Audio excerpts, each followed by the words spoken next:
I'm very pleased to introduce our moderator for session 2 this evening. Dr. Supriya Joshi is a gastroenterologist and hepatologist at the Credit Valley Hospital, one of Canada's largest hospitals situated in the Greater Toronto Area. She's also our medical director on the board of directors for the Fatty Liver Alliance. Dr. Joshi, over to you for session 2. Wonderful. Thank you, Mike. Well, it's been a wonderful talk so far. I'm looking forward to hearing more about what from our experts have to say for the evening part of the session, the second half. So I introduce you with great pleasure, Dr. Scott Isaacs, who's an endocrinologist from Atlanta, Georgia.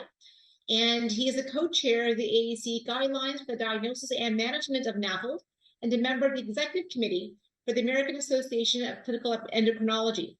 He has spent a lot of time at Emory University, where he's currently an adjunct assistant professor at the Emory Medical School. And he's also a fellow of the American College of Physicians and the American College of Endocrinology, and is certified diplomat of the American Board of Obesity Medicine. So, Dr. Isaacs, we're looking forward to hearing what you have to say tonight about NAFLD. Well, thank you. And I just want to introduce myself as well. I'm Scott Isaacs, and I'm an endocrinologist in Atlanta, Georgia, and as your co-chair of the ACE guidelines for NAFLD. And tonight, I'm going to talk about the relationship of NAFLD and NASH to type 2 diabetes and obesity and cardiovascular risk.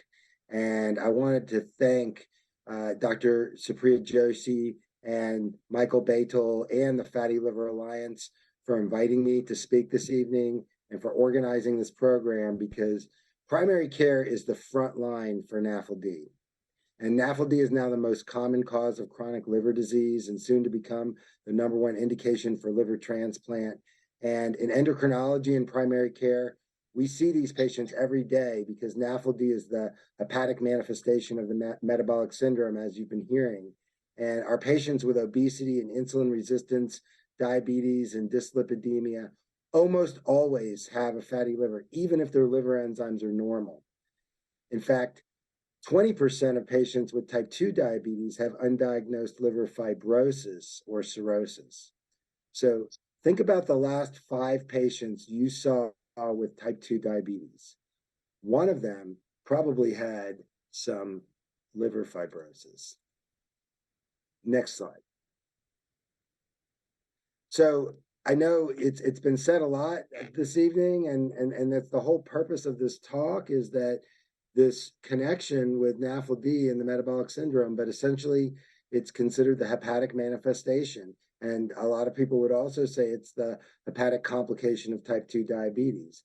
And so metabolic disease increases the risk for NAFLD, and obesity with a body mass index of greater than 30, there's a 60 to 95% chance that someone's going to have NAFLD, and equally high risk for type 2 diabetes and for hypertension.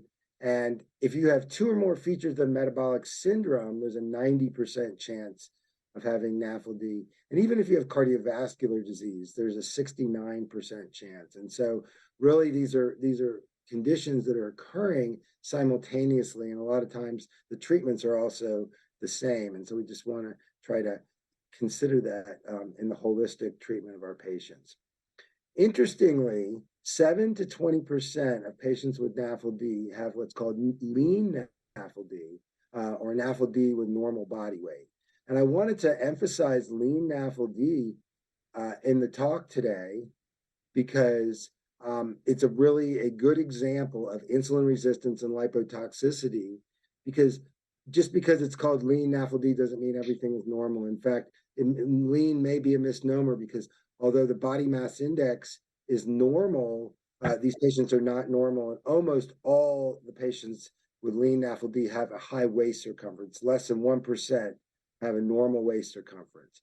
And so this is really a condition of metabolic obesity. And at ACE, we have the term ABCD, adiposity-based chronic disease, trying to get away from the BMI-centric approach to looking at obesity and looking more at complications. And so this would be considered a complications-centric approach. So this really is a manifestation of obesity, even in patients with lean NAFLD. And they still have that high cardiovascular risk. And as you've heard several times tonight, this is the #1 cause of death for patients with NAFLD. Next slide. So the comorbidities of NAFLD are broad, and most of these comorbidities are either going to be associated with insulin resistance, metabolic syndrome, or the effects of obesity itself, such as with osteoarthritis and obstructive sleep apnea. But I just would like to highlight the increased risk of cardiovascular disease, both heart attacks and strokes, also cardiac arrhythmias and congestive heart failure, and also the risk of cancer. And it's not just liver cancer, but also stomach cancer, pancreas, and lung. We're seeing association with polycystic ovary syndrome, chronic kidney disease, gallstone disease, and of course, type 2 diabetes. And you hear a lot about sarcopenia, but it's really that sarcopenic obesity that's the major consideration in NAFLD, and that's an area of intense research right now, trying to understand why we have sarcopenia with NAFLD. Next slide. So the issue is that non-alcoholic fatty liver disease is under-recognized in the primary care setting. And this study was done in the VA system, the Veterans Affairs system in the US. And it was just a review looking at charts and found that there was a very high percentage of patients who had an abnormal ALT, which was most likely fatty liver disease, but very few of these patients had NAFLD mentioned as a diagnosis, and even fewer were counseled on lifestyle or referred to a specialist. And so the bottom line is that most patients with NAFLD are not recognized and not evaluated. Next slide. And this was a survey, a global survey of over 2,200 physicians in 40 countries. And the bottom line from this was that there is a significant knowledge gap for the identification, diagnosis, and management of NAFLD. Next slide. And there's also a poor awareness of liver disease among adults, among patients with NAFLD in the United States. And patient awareness for NAFLD, which is much more common than viral hepatitis, but the awareness is 4 to 10 times lower than awareness for viral hepatitis. Next slide. And so the reality is that NAFLD is usually diagnosed incidentally. And this was a study where patients first presented with NAFLD cirrhosis. And the vast majority of these patients were diagnosed incidentally, where it was found on an imaging study or with abnormal liver enzymes versus by intent. And so we need to shift that paradigm, and we need to be identifying more of these patients early on so it doesn't get to this point where the first time they're diagnosed with NAFLD, they already have cirrhosis. Next slide. And so the issue is that a lot of the standard tests that are where the incidental diagnosis is being made have a poor sensitivity for detecting NAFLD. So you can see on this slide that plasma ALT, CT, and liver ultrasound do pick up some of the cases, but not all of them. And so using these standard tests, we're missing a lot of cases. The other important point that I want to make from this slide is the dramatic increased risk of NAFLD in patients with type 2 diabetes compared to the general population.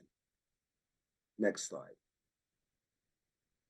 And so we want to try to determine not just who has fat in the liver, but who is at risk for clinically significant fibrosis. And so when we look at our patients, they may kind of look the same on the outside, and we need tools to develop to be able to understand who are those patients that are at risk for progression. Next slide. And so that's why ACE developed clinical practice guidelines for the diagnosis and management of non-alcoholic fatty liver disease. And these guidelines were specifically designed for primary care and endocrinology. And this was kind of a dream team of authors on this project with adult and pediatric endocrinologists, adult and pediatric hepatologists. So we got a very good mixture of expertise to develop these guidelines. Next slide. And so the point is that hepatic steatosis is extremely common. If someone has obesity and type 2 diabetes, the odds are 90% of these patients have hepatic steatosis. So this is not the challenge. It's the challenge is not diagnosing fatty liver disease. You can assume if a patient has body mass index above 35 and they have type 2 diabetes, they almost all have fatty liver disease. So really the challenge is not the fat, but it's the fibrosis. Next slide. And this is looking at patients with type 2 diabetes, and this is from N. Haynes data using Fibroscan, and showing that in patients with type 2 diabetes, again, this was 68 to 74% had steatosis, but 15% had severe fibrosis, and 8% of adults with type 2 diabetes have cirrhosis. Next slide. And so this is the study that I mentioned in the very beginning, where I said that 20% of patients with type 2 diabetes have hepatic fibrosis. And this was a study done by Romano Lamonico and Ken Kuzi at the University of Florida. And this is where they went to the primary care clinic and the endocrinology clinics, and they identified patients with no known history of liver disease and did evaluations. And they found 70% had steatosis, 21% had fibrosis, and of those, you can see the breakdown, but 3% had cirrhosis. And the percentage of patients with elevated liver enzymes was quite low. And even in patients with diagnosed biopsy-proven fibrosis, the rate of elevated AST and ALT were both less than 30%. Most have a normal AST or ALT. And so if we are relying on these tests for diagnosis, we're missing a lot of cases. Next slide.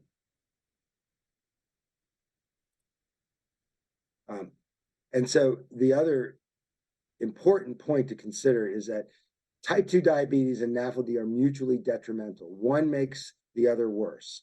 And so if you have type 2 diabetes and NAFLD, there's increased risk for NASH, increased risk for cirrhosis, and increased risk for hepatocellular carcinoma. And if you look at it from the other perspective, there's a higher risk for new or worsening type 2 diabetes. There's increased hepatic insulin resistance, atherogenic dyslipidemia, and there's that increased risk of cardiovascular disease. Next slide. And so by identifying these patients that are at the highest risk, then we're able to do increased screening to figure out who is at risk for clinically significant fibrosis. So when you're looking in the waiting room, it's not just this generic appearance of each patient, but we're seeing that the ones with type 2 diabetes or pre-diabetes, obesity, metabolic syndrome, or even an increased waist circumference, these are the patients that are at highest risk. And they're at even higher risk with type 2 diabetes or with advanced age greater than 50, or a higher BMI greater than 40, or if they have more metabolic risk factors or genetic factors. Next slide. And so this is from the algorithm from the ACE guidelines, which is designed for primary care and for endocrinology to help do fibrosis risk stratification to determine which of our patients are at low risk or high risk or indeterminate risk. And so the first step in this algorithm is to identify those high-risk groups for NAFLD. Type 2 diabetes, obesity, cardiometabolic risk factors, but we don't want to forget about the patients that have steatosis incidentally found on imaging or have elevated liver enzymes as well. These are the patients that need to be have risk stratification. And so you've heard several times tonight about the FIB-4 index, which is the first step in that journey. Next slide. And so the FIB-4 is a simple test, and the thing that's great about it is that it's free. But what you've also heard is that it can be difficult because you have to Google an online calculator to get this number. And so we're trying to find ways to make this easier, having it automatically calculated or part of the EMR, because when you're busy, even if there's something that takes 1 to 2 minutes, if you're seeing 20 patients a day, this can be adding a significant amount of time, but it really is important to assess the FIB-4 index. Next slide. And the connection between the liver and the heart is really strong. And so you can see that if you have an elevated FIB-4 index above that 2.67, which is the high-risk cutoff, you're also at much higher risk for a cardiovascular event. And so we want to consider that cardiovascular risk when we're looking at the liver. Next slide. And so it's when we do the FIB-4 index, we have our low-risk category, and those are the ones that are going to be managed by the primary care team or endocrinologist, and we're going to focus on treating cardiometabolic disease, obesity management, cardiovascular disease prevention. And if they're high risk, these are the patients that we refer to the liver specialist. But some of these patients will be indeterminate risk, and that's where we want to order a second test. And again, this is still part of the recommendation for primary care to be doing the second test. Next slide. And so there's two choices that are recommended in the ACE guidelines. And the first is a Fibroscan, or vibration-controlled transient elastography, which can quantify liver fat and also quantify fibrosis by assessing liver stiffness. So if there's a soft liver, that's less fibrosis. If there's a stiff liver, there's more.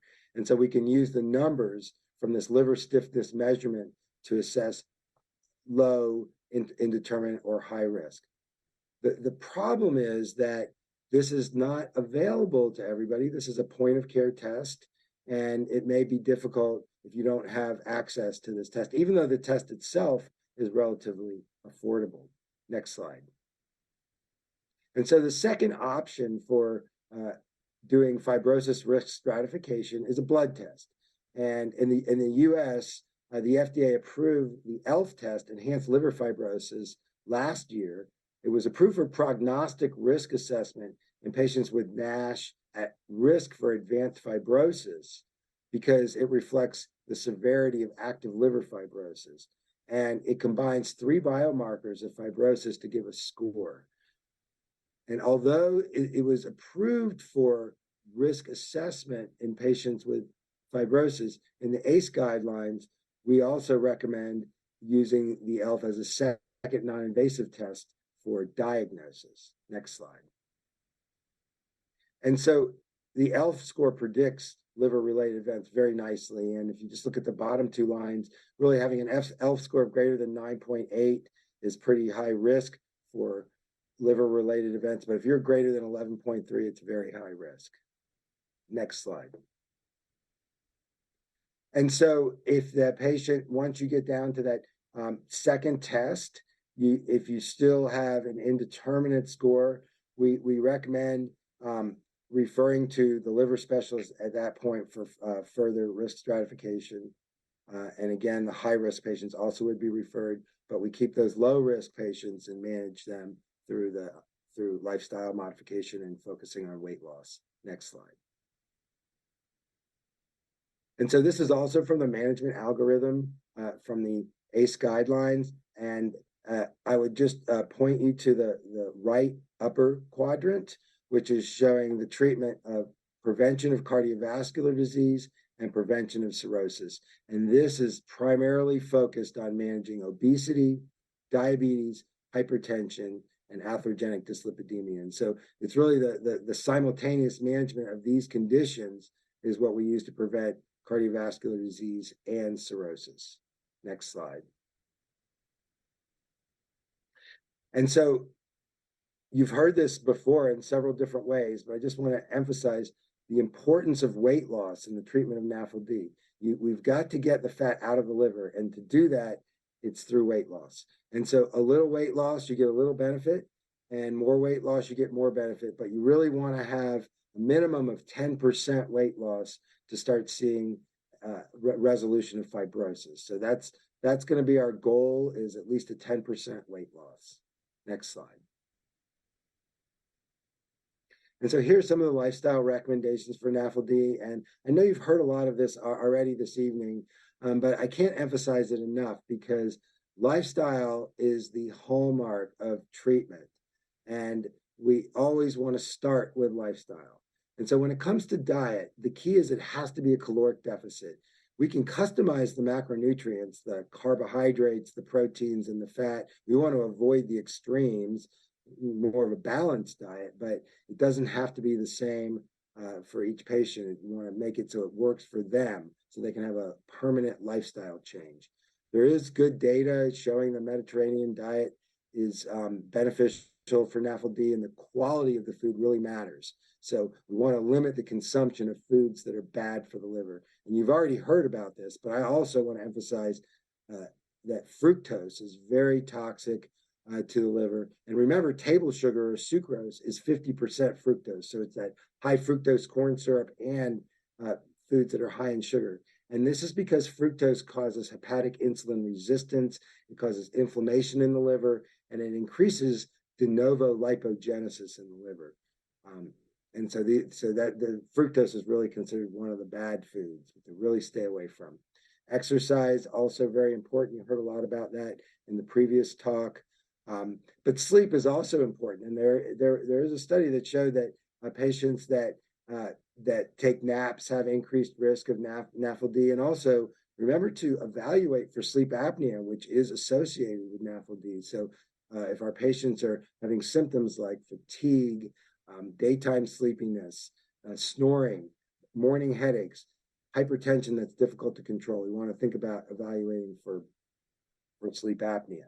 And then you've heard about drinking coffee can be good for the liver, and limiting or really avoiding alcohol, I think, is where the message is going, and making all of this as part of important lifestyle recommendations. Next slide.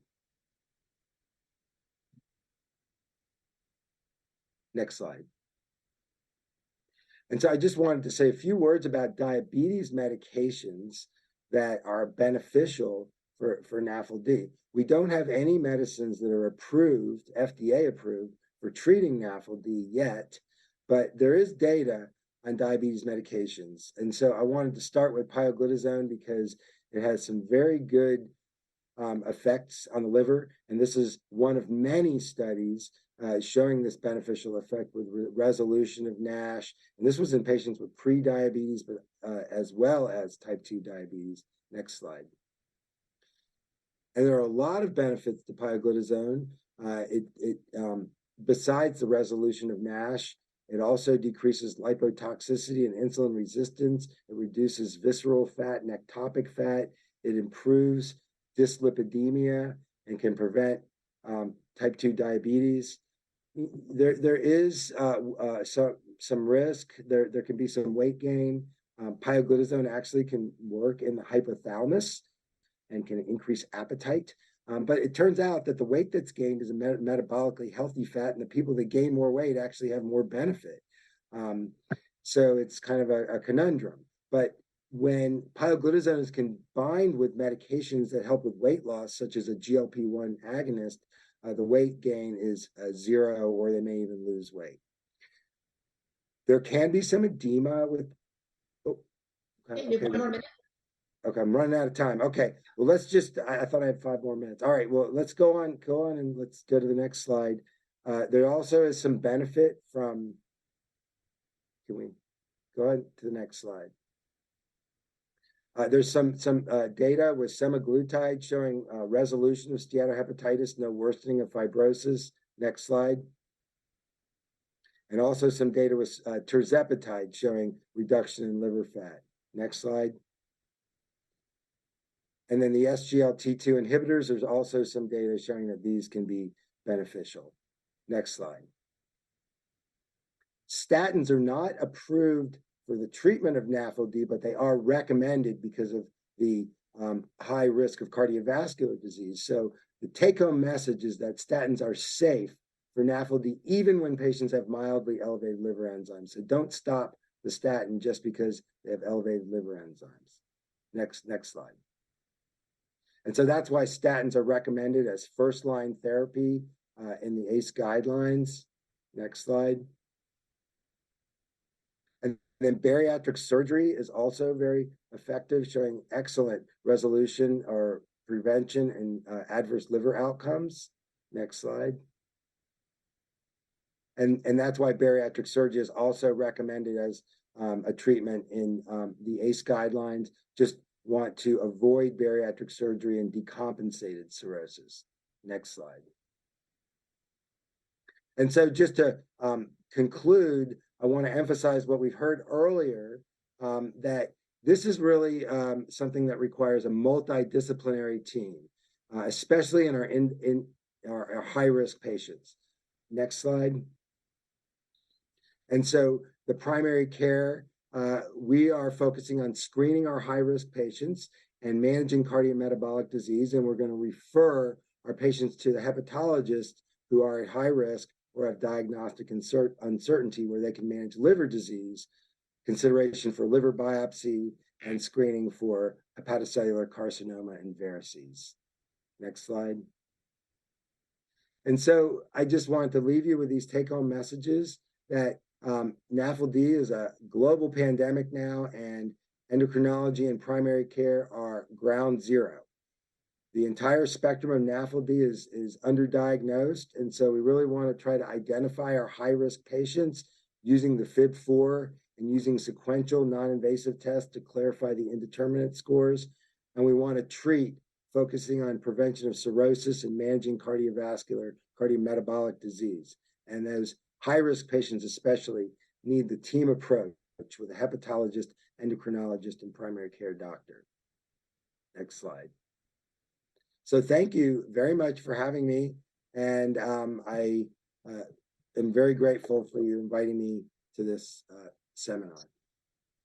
Wonderful. Thank you very much for that informative talk, and I'm really happy that you made a comment about statins and abnormal liver enzymes. That's such a common referral to a hepatologist practice, and as you addressed beautifully, that is something that should not be stopped because they need it for their high risk of cardiovascular disease.